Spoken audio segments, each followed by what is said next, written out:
So the different other things you can write about God. You can refer to Bhagavad Gita also, dans chapitre 2, about Brahman, Atman. You can write quotes from there as well. You're free to choose, right? So Brahman is the reality, right? C'est la réalité qui nous est dans la terre, dans le monde, c'est Brahman, right? About God, no one is real. We are also not real. Quand nous disons real, c'est pas comme si ça fait que vous trouvez des mots. Let's say at home, maybe you can see your table right now. And you say this is real because I can see it. No. Philosophically, this is not called real, right? It's actually unreal. Qui fait les unreal, tout ce qui nous trouve autour de nous, including nous, this body, les unreal, parce que sooner or later it will be destroyed. That's obvious, it will be destroyed. But will God be destroyed? No, he is eternal, right? So he is not going to be destroyed. And that's why he is the reality. Brahman is constant and fixed. Brahman is unchangeable, is permanent, is pas changé, bien sûr, right? Brahman is eternal and timeless. Time does not affect him. Nous vieillit avec le temps. Nous grandit, nous vieillit, but God no, right?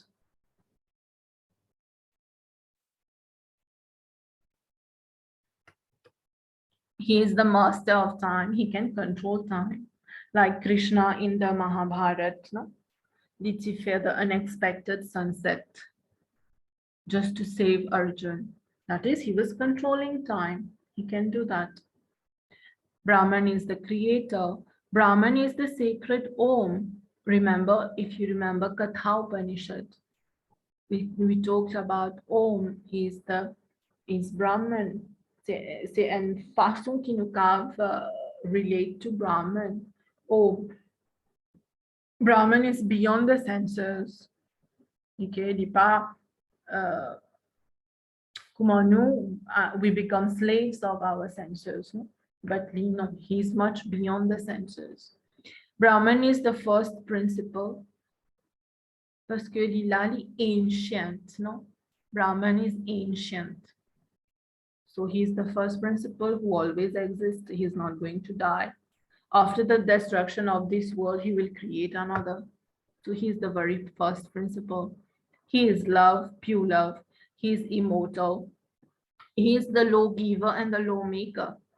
No, the lawgiver and the lawmaker. The law, we also call that a Rita. In Rigved, in a mention of Rita. C'est pas Rita là, hein? Like someone's name. It's Rita.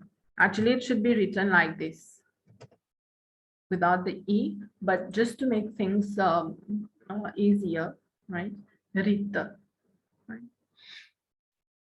Brahman exists in all and all exist in him. Okay, dans le tout est un Brahman et nous dans Brahman. Parce qu'il a autour de nous, c'est quoi? C'est Brahman, no? We are living in him actually. Brahman is supreme bliss. He is eternal soul. He is the atman. Brahman is above all gods with their all forms of God. Brahman is duality personified. Duality personified. Personified is the point form. Brahman is unified awareness. Brahman is radiance. You know, like we say Om Bhur Bhuva Swaha, the Gayatri mantra, it says that God in radiance of thousands of suns. Soleil, thousands, millions of suns. Brahman is pure and untainted. Ça veut dire the perfect, the untainted.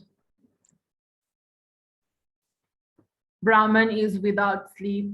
Of course, he doesn't need to sleep. Since the beyond time, the beyond senses, it's not like that. Brahman is the source of all knowledge.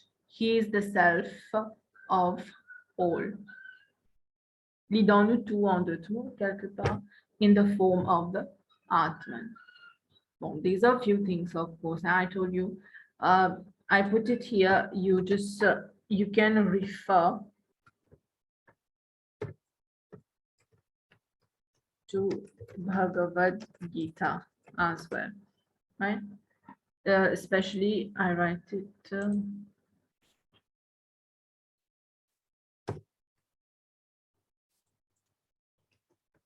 Especially chapter 2. You can refer to that as well, right? Now let's see this part of Satchidanand. What is Satchidanand? We say God is Satchit Anand. This is one of his qualities, but three actually of his qualities. Brahman is Satchit Anand. It is a Sanskrit term, right? When we refer to God. What is Sat? Sat, which is truth, their existence, right? Something which is unchanging. This is Sat. Chit, which is consciousness, ubya understanding, ubya comprehension. Anand, Anand means the state of happiness, bliss, joy, extreme happiness, right? The state of that satisfaction. Yeah, the right word for that is bliss actually. Yeah? Memkanuja is state of pure joy and all, but the right word is bliss. So Sat Chit Anand. God is Sat Chit Anand. God is truth, consciousness, and bliss. Right?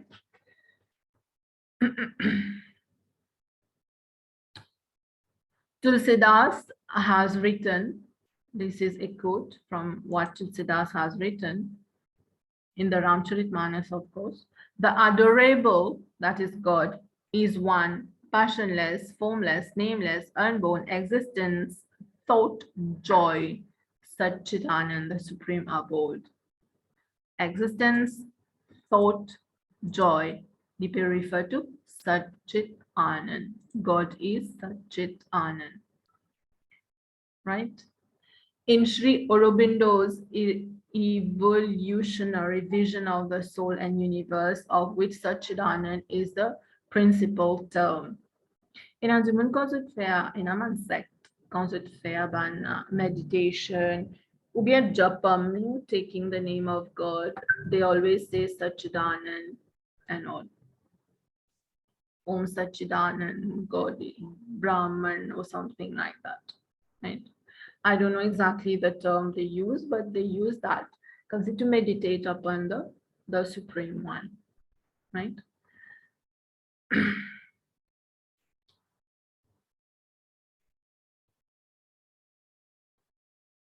Good. According to the Vedas, Satchidanand or Brahman, probably Satchidanand is a Brahman name, Sisu quality, Brahman, is in its pure true nature, pure spirit. And Maya, which is inherent in it, functions only on the relative plane at the time of creation, preservation, and destruction. Comprends ça, Bouddha, bien. Quand on dit godly Satchidanand, right? Satchit Anand means he is perfect. He is the pure spirit. But he is the controller of Maya. Satchidanand is the controller of Maya. Maya, same ki appelle Prakriti. Okay. Maya, we call that Prakriti. Or at times, Upukav Thubliya's nature, which consists of the three gunas, bien sûr. And when God, Satchidanand, Brahman, does creation, he takes the help of Prakriti to do creation, right? He takes the help of Prakriti to do creation. À cause ça, tout ban affaire il a trois gun, no? Sattvagun, Rajasgun, Tamasgun. Prakriti, dans lui-même, consists of three gunas. Sattva, Rajas, and Tamas. Right? So the point here is, as per the Veda, Sachidanand is the creator. Vyasya, with Maya, with Prakriti, he does creation. That is the point here. Right?